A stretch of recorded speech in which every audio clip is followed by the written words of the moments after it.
It's 2025. Solo leveling just crashed multiple streaming sites and everyone's talking about it. It's mentioned everywhere online and there are thousands of videos about it. Most of your friends have seen it and you can probably hear random people mention it in the store or place. It's crazy to think how normal and mainstream anime has become, and I kind of wanted to reflect on it.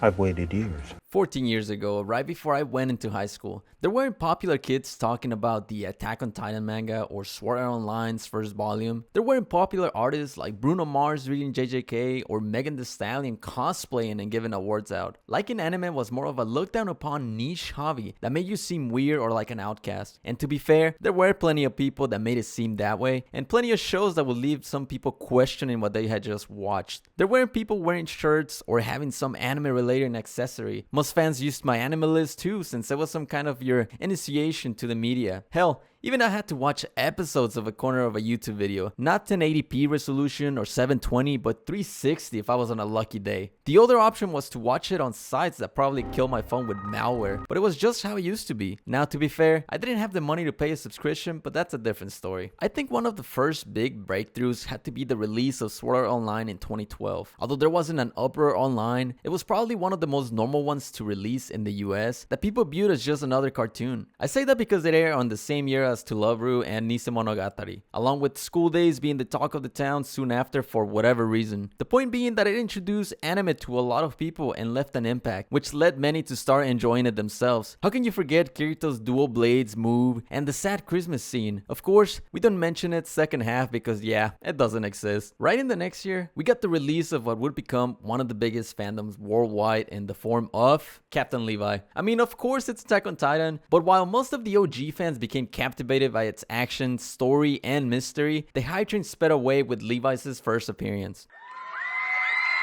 While everyone struggled to even fend off a single Titan, he just did it for fun. There was also the reveal that Titans were humans all along, and combined with the biggest cliffhanger of Titans being inside the walls, it made for an epic first season that met all expectations and more. Plenty of other anime aired this year, with Date A Live making its debut alongside the second season of the infamous Oreimo. It also had some of my favorites like Snafu and Kill la Kill. 2014 came with quite a few hits that are now loved by any anime watcher. Tokyo Ghoul made its debut with what would be its only good season ever, as I had to get severed just to not remember that the next two installments in it existed. One of the best sports anime in Haikyuu was also released this year, looking 20 times better than Blue Lock's second season. Noragami, Seven Deadly Sins, Parasite, and Akame ga Kill will all release this year, with the last one's ending still being hated by me and probably some of the community. No Game No Life, which might have no fans as they have long died waiting for a season 2 announcement, and Your Lie in April, which anyone who watched back then still remembers the pain. I couldn't end this year without mentioning one of my favorites, and that one is Defrag. And no, I'm not gonna explain why. Now, I was glad to leave school in 2015 because that's when Prison School got released. I will never get how people enjoyed that show or manga, but it was definitely the kind of show that still gatekept anime. With that out of the way,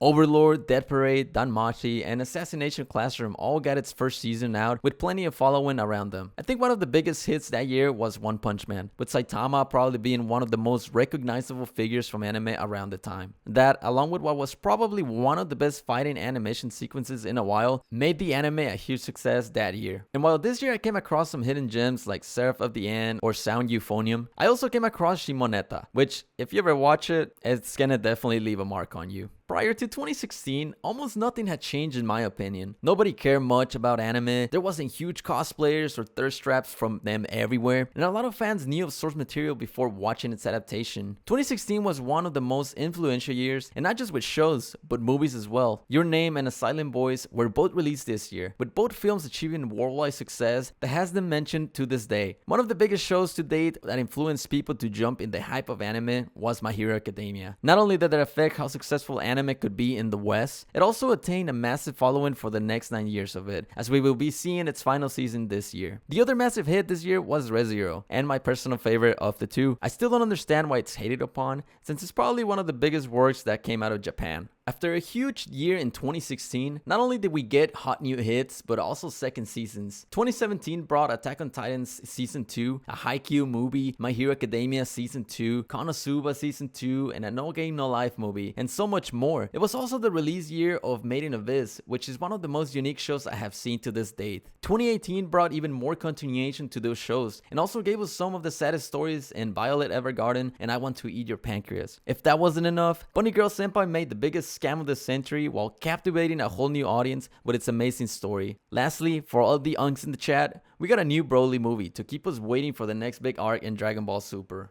2019 may just have been the most important year in catapulting anime into the success it has now. Starting with what may be the smallest, Dr. Stone brought us back thousands of years into a fun adventure to rebuild human civilization. Followed up by the only season we ever had of Promised Neverland, who gave us one of the most horrendous introductions into a world. And from a dog world, we got to some of the historical fiction in Vinland Saga. The tale of Thorfinn, son of Thors, and its revenge quest is honestly quite unforgettable. From swords, we move on to Shinra in Fire Force, another captivating shonen with amazing animation and a whole character dedicated to fan service, if that's your cup of tea. Love is War became one of the best written and loved rom-com shows by all anime fans, old and new. I would say nothing beats a love story, but 2019 saw the release of the biggest new shonen show of the century, Demon Slayer. I swear when this came out, it was like the whole world knew of it and understood then and there how amazing anime was. By this point, cosplaying and conventions were everywhere, and Demon Slayer was right in it too. The amount of Nesukos and Tanjiros was crazy to see, especially comparing it to the years in 2011. You could very well say this was the turning point of the media, being recognized and seen as normal by a broad Western audience. 2020 was a quiet year, with its biggest releases being the Mugen Train movie of Demon Slayer and the highly anticipated Season 2 of Re:Zero. Maybe I knew that the world was going to be in a pandemic for 2 years, because after this, the industry has only become bigger and bigger with non-stop seemingly ahead. If I was to run through the number of shows that have been hits, are popular, or fans have been waiting for an adaptation since 2020, we would be here for hours. In fact, I will only name Tokyo Revengers, and that's because of how much I hate that show. Compared to how bare bones everything ran in back then, we now have most anime getting dub releases along with the sub. We now have Amazon, Hulu, Netflix, and other big streaming sites continuing to add to its anime section due to how popular it has gotten. Conventions continue to grow and expand and create smaller conventions around the country, with Anime Expo being where you want to be if you're an anime fan. Thousands of cosplayers can now show off their hobby through social media and gain fame, instead of hate for how amazing they look and how much hard work they put into it. Any clothing store you enter is now almost guaranteed to have at least one MHA shirt in stock. People own manga, light novels, and figurines, and show them off like they were just showing you the latest NBA superstar shoe brand. Talking about anime has become just a normal conversation, like if you were talking about which NFL team is doing the best.